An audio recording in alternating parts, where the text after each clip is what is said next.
Hello and welcome to the series of lectures on the Humanities course that you signed up for. My name is Dr. K. I'll be leading you through all of these lectures. As a video format, you can also access these presentations, prezis they're called, or slideshows, individually without my voiceover in the Canvas pages area. Just follow the links there.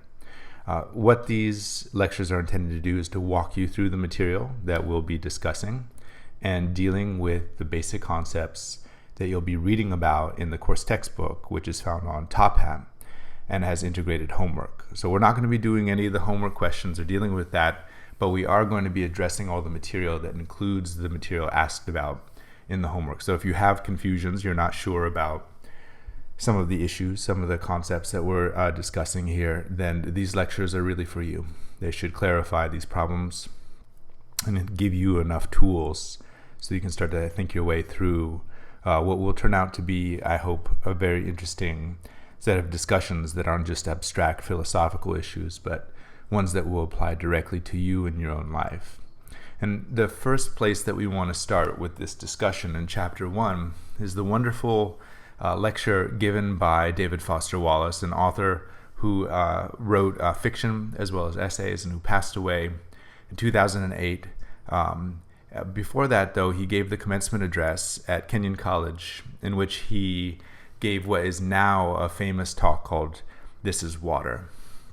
This is Water starts out with a famous parable. A parable is a story usually with talking animals, so that we don't get distracted by humans, that tells us something that has larger implications than the story itself. And this one, I think, will make that idea very clear. So in this parable, we have a situation in which we have two fish. They're swimming along, talking about their day, doing whatever. And then an older fish swims by in the other direction and says, "Morning, boys, how's the water?" And the two fish ignore him, old fish, whatever. Go a little further on, and then one of them turns to the other and says, "Wait, what the hell is water?" Right? And the point here, the concept that the fish are engaged in, is something that's very relevant to us in our own life as well. Sometimes when things are the most obvious and we're the most dependent on them for imagining who we are in this world, they're actually the hardest for us to see. They're the hardest for us to see because our very concept of self, the screen from which we view this world, if you will, the framework, is already included in our assumptions about that world. Okay, so I've just said a couple of things that we're going to have to unpack as we go through the course. For now, though, what I'd like for you to consider is the idea that what we're really dealing with when we conceptualize the water that we swim in is the theory of culture. Right? What is culture? Culture is a human construct. It's not nature, right? It's exactly the opposite of nature in that sense. Nature is given. It's already there. And prior to the concept of nature, we had the concept of God in whatever monotheistic religion dominated at various times our conceptual world in the West, whether that's Judaism or then Christianity, or then later Islam or Mohammedanism. All of those conceptualize the world specifically through a lens of a single God and creator.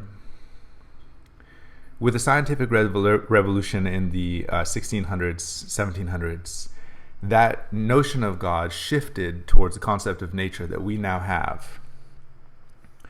And that notion of nature was a pretty good stand-in in many ways because it occupied the same conceptual space as God for us. It's a thing outside of us, outside of human world or worlds, and that shaped us regardless of our desires.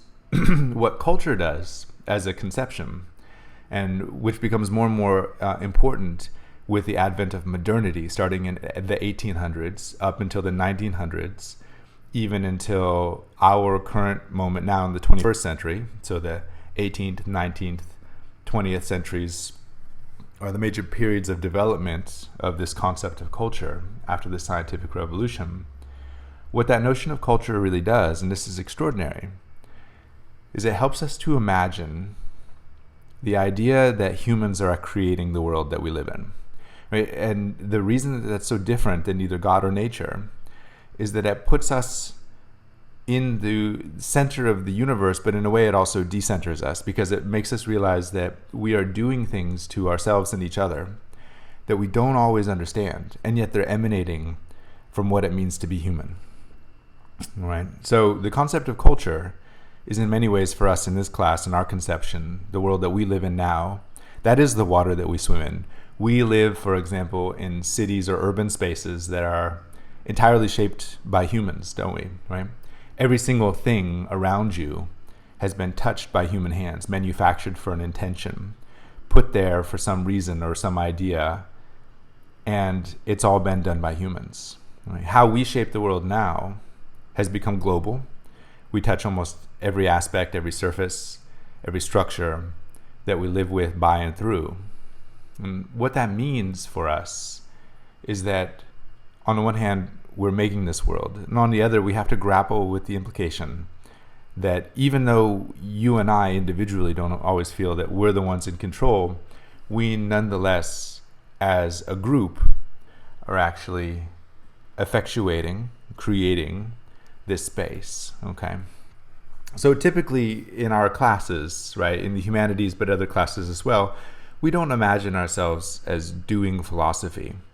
But what I'm going to suggest to you is that the tools that I'll be giving you in this class, which do derive ultimately from theories of philosophy and engage with those conversations, those are really important to us. They're not abstract or meaningless, precisely because they address the question of what is this culture that we're creating, right? How is it that we're making this world around us? What is this water that we swim in? If it's not given by nature, and it's not necessarily given by a theory of God, certainly humanism looks for other solutions, right, to the question, how is it that we came to be here and what is life for?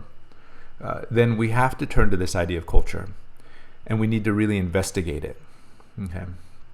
So this class is going to be an investigation of that. We're going to look at the evidence that we are actually philosophizing when we see the world just as it is. We are actually constructing, right, constructing the world as we understand it. All right. The symbol that just came up on the left ordinarily is for group work. Okay. And since we won't be able to do group work on these lectures, I'm going to ignore those. But in class lectures, normally when you see those, that's what that would signal. Okay. So our starting place for this concept of culture doesn't actually begin now. It begins a long time ago. It begins 2,500 years ago, a really key moment for the concept of the West with a capital W, an idea that I will address later on in later lectures. But for now, I can summarize this notion of the West by saying that one way or the other, we all, everybody in this class, everybody involved in this class in the United States, people who are coming from other parts of the world who are now in the United States taking courses here, we are all participating in at least some idea of the West with a capital W, which is a very vague concept. It includes basically Western Europe, the United States, and North America for the most part, places like Australia and Japan that have westernized, so to speak. And it includes a set of philosophical, social, cultural, and economic assumptions about the world, precisely this water that we swim in. And this is what we're going to be questioning. Right? So 2,500 years ago, a lot of these dialogues actually got going in their most important forms. And a lot of it starts with a question between Plato and Heraclitus. Right? So Heraclitus, as you recall from your reading, suggested that the world around us is full of flux, as he would call it, change. Things are always on the move. And his way of proving this or demonstrating it to us in a thought experiment was to suggest that we can't ever step in the same river twice. And he suggested that for two different reasons.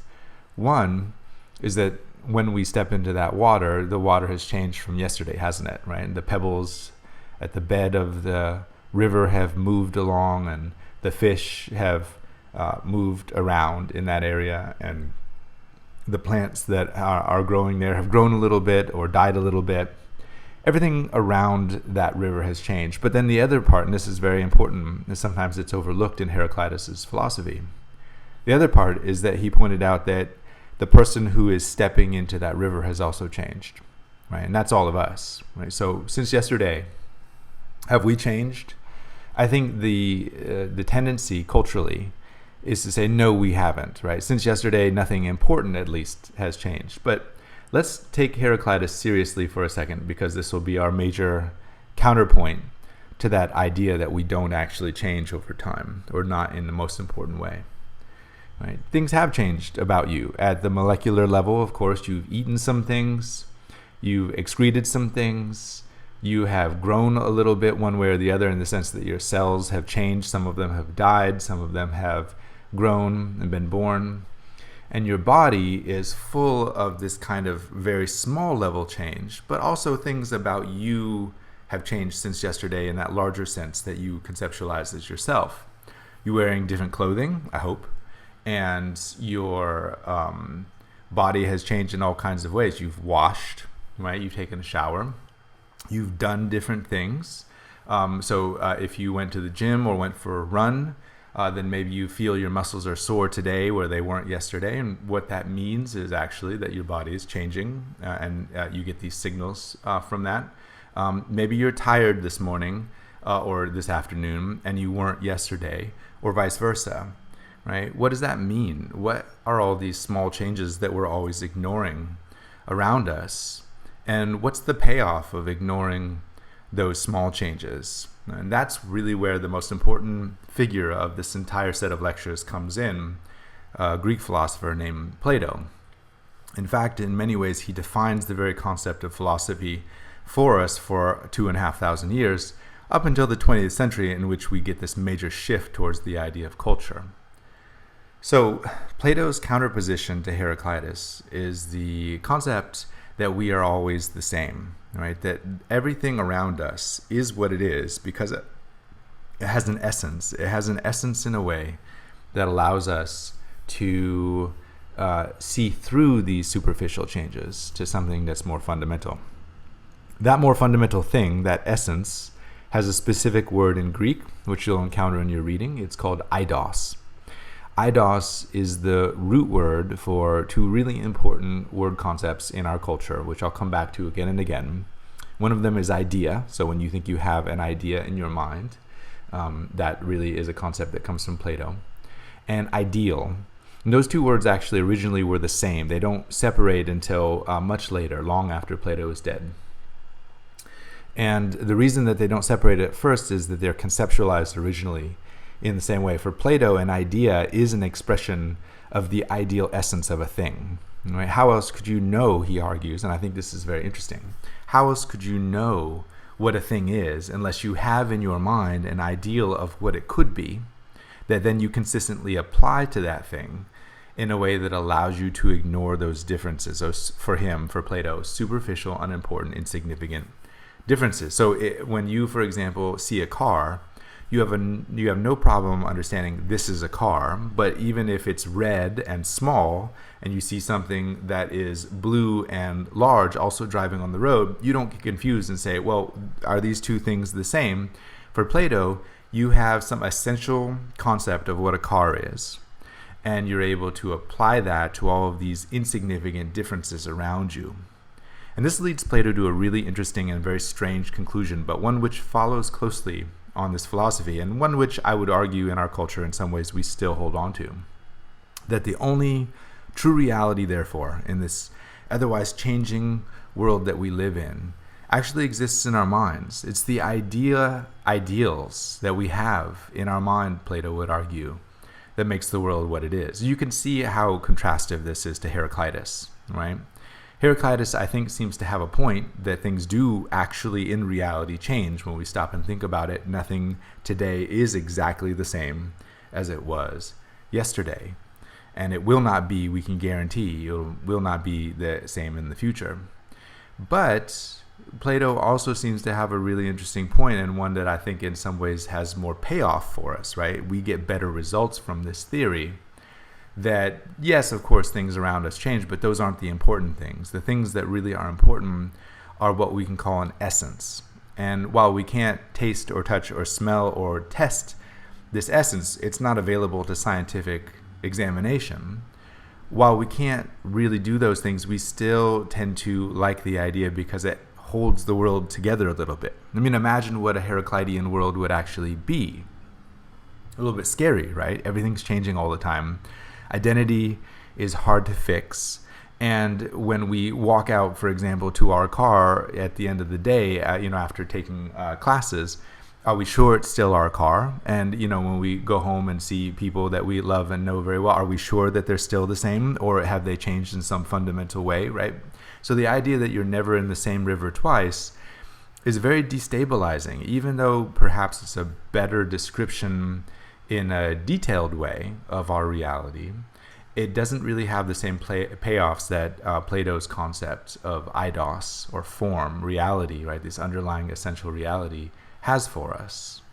So when we think about the Platonic philosophical schema, what we really need to conceptualize is the possibility that although there are some serious flaws in Plato, and we will definitely investigate those flaws in this class, we have nonetheless inherited a powerful assumption about the world derived from Plato, in which we reject at least the fundamental tenets of Heraclitus in favor of the, let's call it, hopeful assumption, right? The Platonic payoff that we actually live in a world that has essences. One way of testing this concept is the famous ship of Theseus paradox. It was developed by Plutarch long after Heraclitus and Plato were both dead. So this guy was a Roman, and he was very interested in Plato, and he did not like Heraclitus. Plutarch thought that the ship of Theseus story, which perhaps he didn't make up, but he's the first to record this, that the ship of Theseus story would show us why Plato was right and why Heraclitus was wrong. Okay, so I've got a video here, Batman and Identity, that talks through the ship of Theseus paradox. Feel free to watch that, or pause this video and watch that at any point. I will not be playing the videos in this class, but I'll be making, or in these class lectures rather, but I'll be making reference to them as we move along. So the ship of Theseus paradox is, it works something like this. And the stories here are really important, so pay attention to the details of the story. Right? The ship of Theseus was created by Theseus. He was the captain of the ship.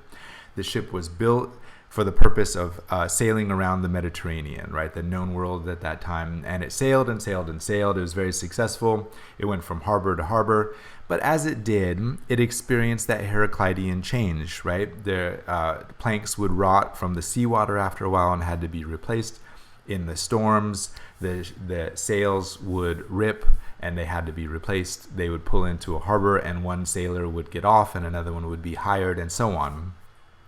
And as the story goes, eventually every part of the ship of Theseus was changed. The captain and the crew, all the planks, the sails, every part of this ship that you can imagine. And yet, tendency-wise, right, Plutarch argued, we would imagine that the ship of Theseus is the same ship. Now, philosophically, we can ask, why is it the same ship? What makes this the same ship over time? If it actually changes all of its parts, is it truly the same ship? And if it is, what is it that makes it that same ship? Right? As we go through various answers in our mind, that it's the name, or that it's the quality of what it does, or the cultural assumptions about what it is. So if we all know that it's the ship of Theseus, we look at it, even if things have changed about it, we still say it's the ship of Theseus, right? As we go through that process, notice that we're very specifically ignoring Heraclitus's counterposition on this, right? The idea that actually, in actual fact, in our reality, that ship of Theseus is changing every single moment as it exists. We don't even have to wait for all of the planks to be changed. We could say with Heraclitus that as soon as one barnacle attaches to it, as soon as one plank is changed, one sail needs to be replaced, or one sailor gets off, in fact, the sailors would be changing the whole time themselves, right? That it's not the same exact thing. But we don't like that answer, right? We could say that with Heraclitus, but we don't feel comfortable with that answer. We're much more comfortable with Plato's answer, generally. Not all of us in this class, right? And we'll figure out as we go through the course what our comfort level is with this concept of change. But generally speaking, as a whole, culturally, we really prefer Plato's answer. The ship is always the same. Those changes are superficial. They don't matter.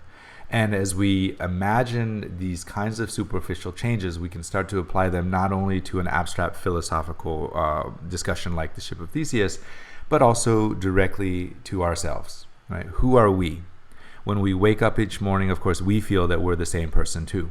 We feel that we're the same person, at least partly, because of this concept of essence, that we have a sense of self that carries on through these changes, even though you know that you change and grow. In fact, the very quality of being at a university means growing and learning, doesn't it? Right? You're taking classes specifically for the purpose of changing literally how your mind works. And if you didn't accomplish those things, then it would be fairly reasonable to say that you had failed. Even if you pass your classes, eventually those problems will show up for you in some way. You're expected to really change yourself through these college courses. That's why it's so much work, right? So that's interesting, right? In some ways, we expect that change to happen.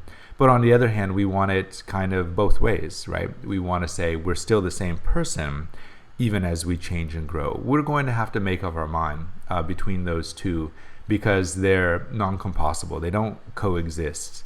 Heraclitus and Plato can't have a beer together, right, without having a fight. So we can't imagine that we can simply pick and choose between these because of the principle of non-contradiction, right? They don't coexist easily together as two different philosophies. To illustrate this idea, I want to bring up Batman briefly. So Batman is, like most superheroes, kind of lives two different lives, or at least two different lives. On the one hand, he's Bruce Wayne, the millionaire playboy, right? Superficial and not very ethical. And on the other hand, Batman is this other Cape Crusader, right? This person who believes in moral right and wrong, operates by night, beats up bad guys, and does all these kinds of things that Bruce Wayne would never do. It brings up an interesting question about the concept of eidos, right? Identity in this case. Which one is the real figure is something that we can ask. Is it really Bruce Wayne? Is he really who this guy is? Or is it really Batman? Do we have to decide between the two? Well, if we believe Plato, in fact, we would seem to need to decide that, right? Because there has to be one essence in this person. And so we can have an argument about that, which one's the real Batman. But if we take Heraclitus and his idea seriously for a moment again, switching back and forth between these two frames of vision, we can actually see that there is, surprisingly, something that is useful or functional about Heraclitus that applies also to our own life, right? Why do we have to say, we can ask with Heraclitus, that Batman or Bruce Wayne is just one person? Do we, in fact, in our own lives, occupy only one position and one role? Of course, I think there the answer very quickly is apparent. We don't, right? Sometimes we are parents, sometimes we're partners, sometimes we're children, sometimes we are at work, sometimes we're at school, sometimes we're with friends. And in each of those situations, we actually act very differently, don't we? Right? And sometimes we take pride in the idea that we're very consistent in these different scenarios. But let's actually think about that for a second. One of the marks of social intelligence, the concept that we are able to flow through different scenarios successfully, is in fact that we do a certain amount of change and adaptation according to the expectations of our audience. And that can shift pretty dramatically, right? Imagine a situation in which you are talking with your best friend about what you're going to do on Friday night, and then call waiting clicks and it's your mom. And the way that you talk with your mom is probably going to be substantially different. Although I always have students who say they talk exactly the same way. You can answer that for yourself, but be completely honest, right? Do you really talk to everybody the same way? And in fact, if you did, would that be successful for you in your life? Would you talk to your boss the same way you talk to your best friend or your parent? Right, and so on. And the point here is that we actually occupy different roles in our lives in which we act differently, a lot of times dress differently, many times speak or talk or even think differently. And that's kind of amazing, isn't it? Because we think of ourselves in Plato land as being always the same. We have an essence.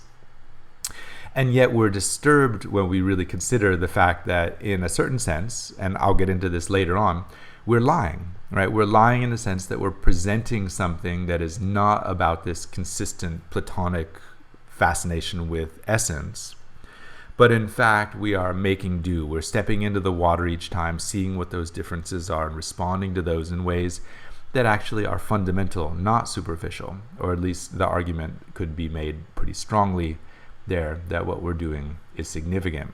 If you go to a job interview, the way that you act in that job interview itself is going to be extremely important for how you are successful, right? Whether or not you're hired and to what position and for salary, etc. Those things make a big difference in your life.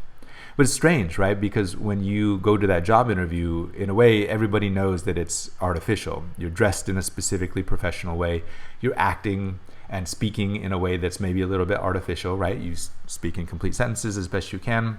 You sit up even a little bit straighter. Again, your clothing is different, right? You're very careful not to be late. But then as your job goes on, you know that things are a little bit more complicated. You don't always dress in the same way. You don't always speak to people in the same way that you do in the job interview. Certainly sometimes you're a little bit late, etc. You're not at the top of your game every day. No human being is. And so in those situations, something really interesting happens, right? You have an idea of a role that you're presenting in the job interview. And in a certain sense, you're lying, right? Because you're saying, this is who I am. This is my essence. Hire me for this. And yet we all know in this kind of functional fiction that we live in, that that's not actually what a person is. A person is Heraclitean in the sense that they're going to change all of the time. And we need to cope with those changes in our world, not just ignore them. So Batman is an interesting example, right? Which one is he? We don't actually have to choose unless we really hold to Plato's argument. So in the Ship of Theseus position, right, the story developed by Plutarch, it seems that we have to answer along with Plato. The Ship of Theseus is always the Ship of Theseus. Otherwise, how could it possibly be something that we recognize or even a functional ship in the way that we understand it? But with Batman, we start to see, in fact, that different things, especially us in our world, we occupy different roles. And in those different roles, we actually are in different positions vis-a-vis reality, in terms of reality. The word that I want to introduce here, and it's a very important concept that we'll come back to several more times, is persona. We have personae, from the Greek plural. Persona is an interesting word. It originally means mask, but in fact, it's the root word for our word person. So we imagine ourselves as a person, and that's part of our concept of who we are as an essence. But in fact, the original root concept is one in which we wear a mask or a series of masks to perform specific roles. And we are performative, aren't we? Right? We're performative in our life. And so we want, in some ways, to have it both ways. We want to be a person who has an essence, and we also expect to be able to wear those masks as we go through our daily life. Right?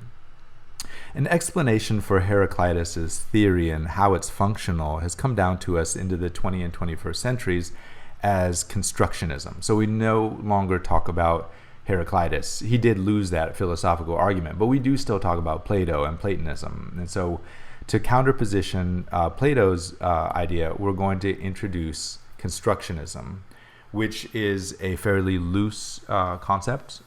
It's not necessarily something we're going to be able to rigorously define as we go through the course, but you will definitely get a feel for it, especially starting from Heraclitus and moving out to the implications of his theory.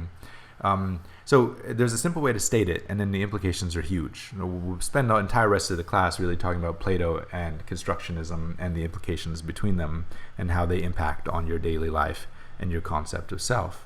So constructionism can be defined as the way we actively construct the world that we live in. Nothing complex there, right?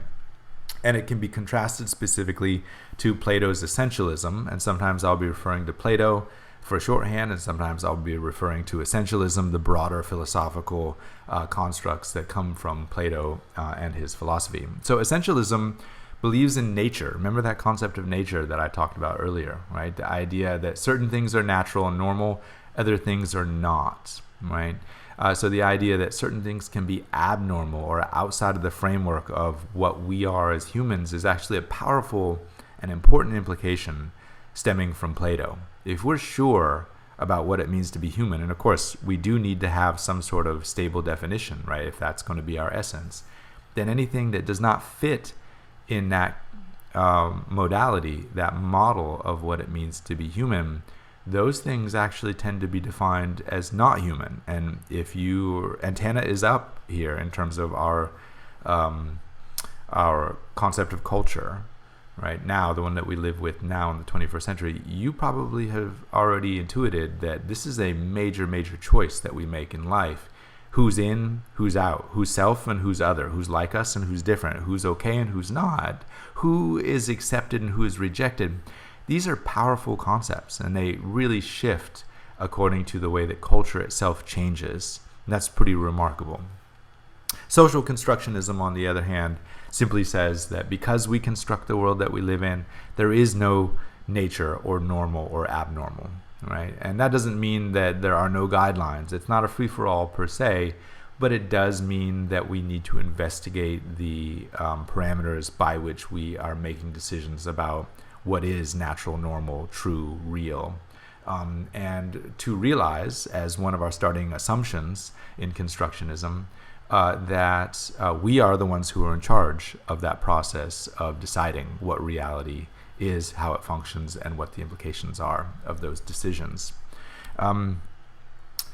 So we're going to wrap up here, but I want to do that by giving you a concrete example of this idea of constructionism and what we can do with it. All right? And one of the places I want to talk about this is the concept of technology. Now, I'm going to introduce this now in the service of our discussion of Plato and Heraclitus, but we're also going to come back to this in the later chapters of the book. So if you are taking this as a 15-week course, then we will get into some of the material here at the end, and it will talk us through the implications of this theory of technology much more thoroughly. But first, we've got to build a lot of tools. For now, I want to talk about technology in the Platonic sense, and then I want to contrast it and show you what a Heraclitean concept can do for us there. So in Plato land, right, when we think about technology, one of the things that we assume is that all technology is created in a linear process. And why that is something I'll get into in chapter 2, next chapter.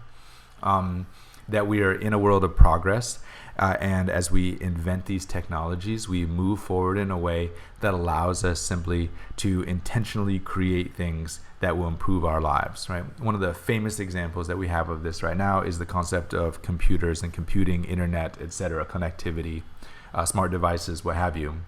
This is how we talk about technology, largely because it fits very smoothly into a certain Platonic narrative in which everything is created for intention in a linear fashion that develops smoothly and systematically towards finished or final goals. All right. Now, that is one concept of technology, and certainly I would say in some ways it's the dominant one. If I say technology, generally we think computers, computing, something in that zone, which is strange, right? Because we've had technologies actually much longer than that, and technologies like computers, computing, and especially the internet have only been around for a few generations. Since the 1950s, if you want to get technical, but really in the way we conceptualize computers and computing, really the 1990s. So maybe even within your own life frame, that's kind of an amazing thing to be able to say. Certainly things before that could have been conceptualized as technology. So what I want to do with you now is kind of stretch this idea of technology and show that maybe we need another definition or way of understanding it, and Heraclitus can step in and help us quite a bit here. So if computers are technology, that's fine with me. What about, for example, a clock? Right? A clock is something that you use in many ways every single moment of the day, right? It measures your time, it constructs the parameters around which your activities can be organized, and it also is, in some ways, the fundamental assumption that we make about time now. But it's interesting to notice that clocks were invented. Just like computers had to be invented in the 1950s, clocks were invented in the 1600s. And before that, the conception of time that people had was not based on an hourglass or a sundial or something like that. It was based on a concept of time that we no longer have, which is the sense of flow. right? And here I'm just drawing on words to try to describe it. It's not as though it was even described before clocks, because there was no need to describe something that had no differentiating factor, right? There was no clock time, so there was no need to define what was outside of clock time. But of course, you know about this world outside of clock time now when you get lost in a book or a video game or cooking or a wonderful long conversation with a friend and you lose track of time.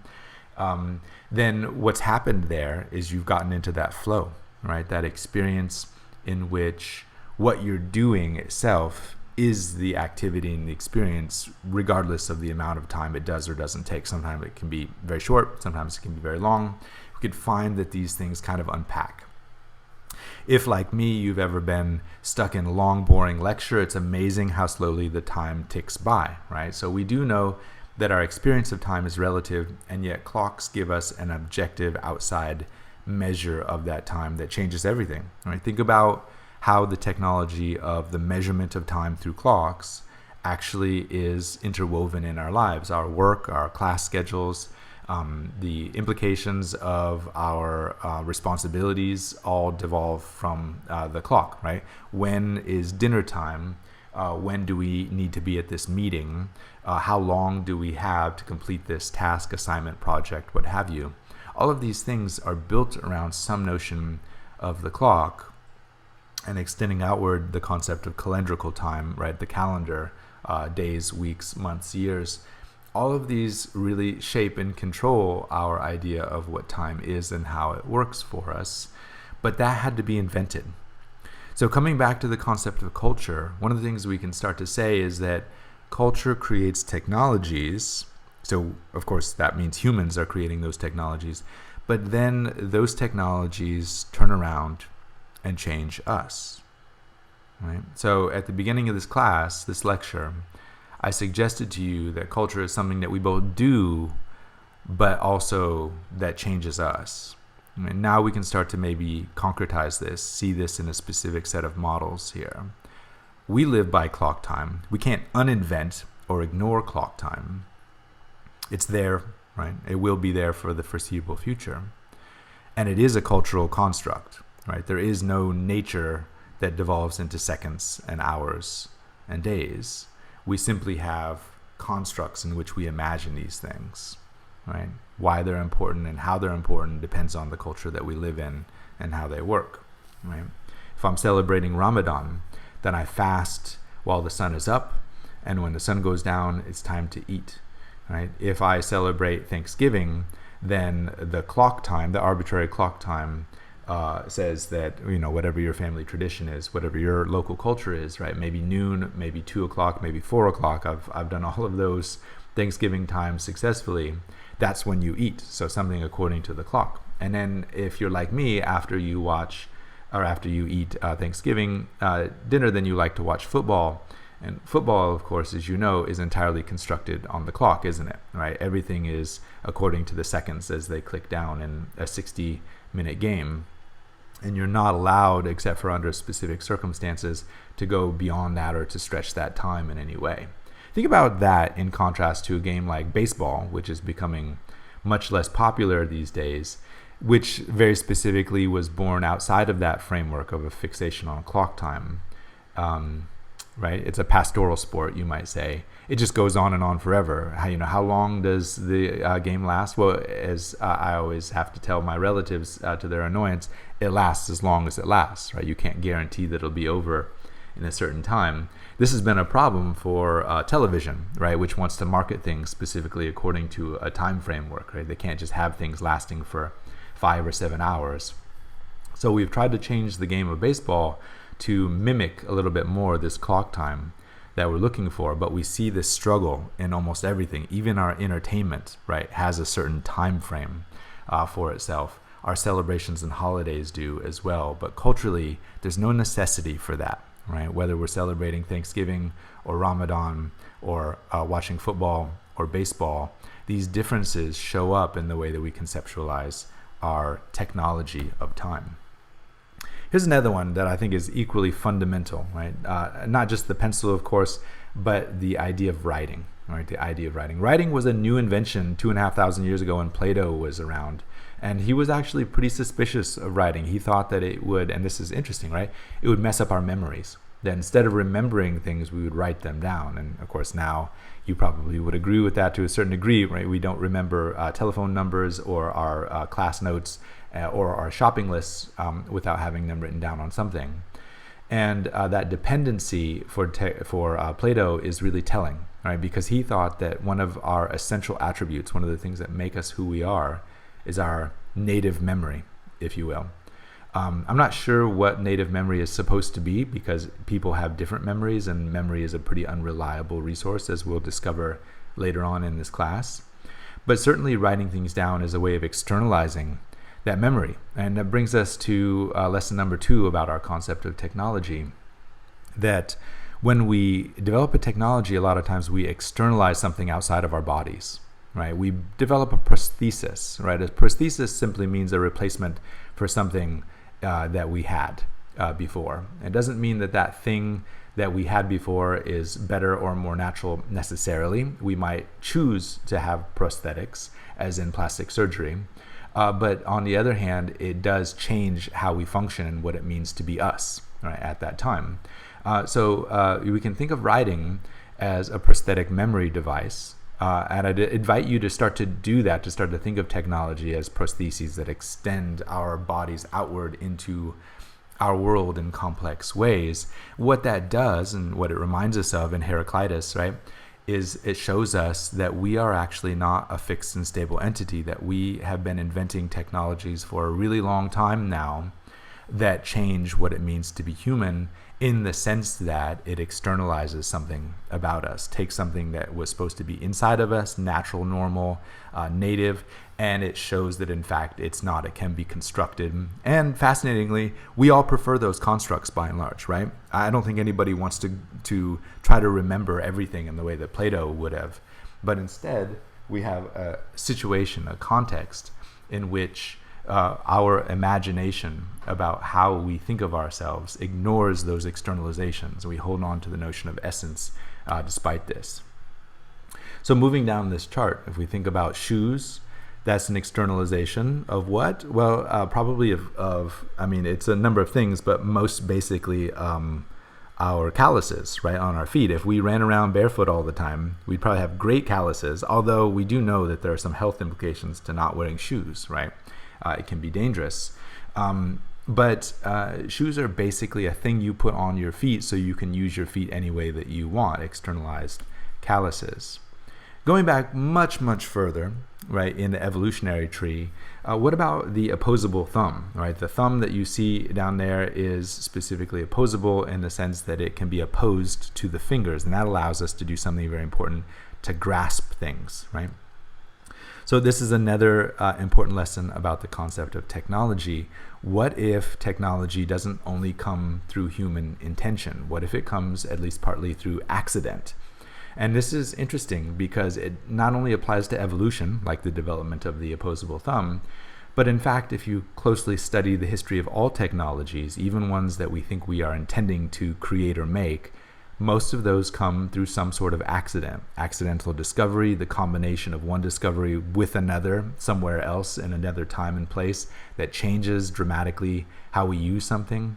And also, in addition to this, the fact that we abuse those technologies, we misuse them in many ways in order to get new uses or functionalities out of them. In other words, a technology maybe is created for one intention. For example, the opposable thumb is meant originally for grasping tree limbs so that we can climb away from predators and be safe. But now, of course, without an opposable thumb, we can't hold a pencil to write down notes, and we can't text with our phones. So we misuse or change the use of those technologies over time in ways that dramatically shift what it means to have that technology in the first place. That's very, very Heraclitean, right? Because Heraclitus says these things are always going to change. Plato says there's an essence to them that's unchangeable. We do this with clothing, of course, too, right?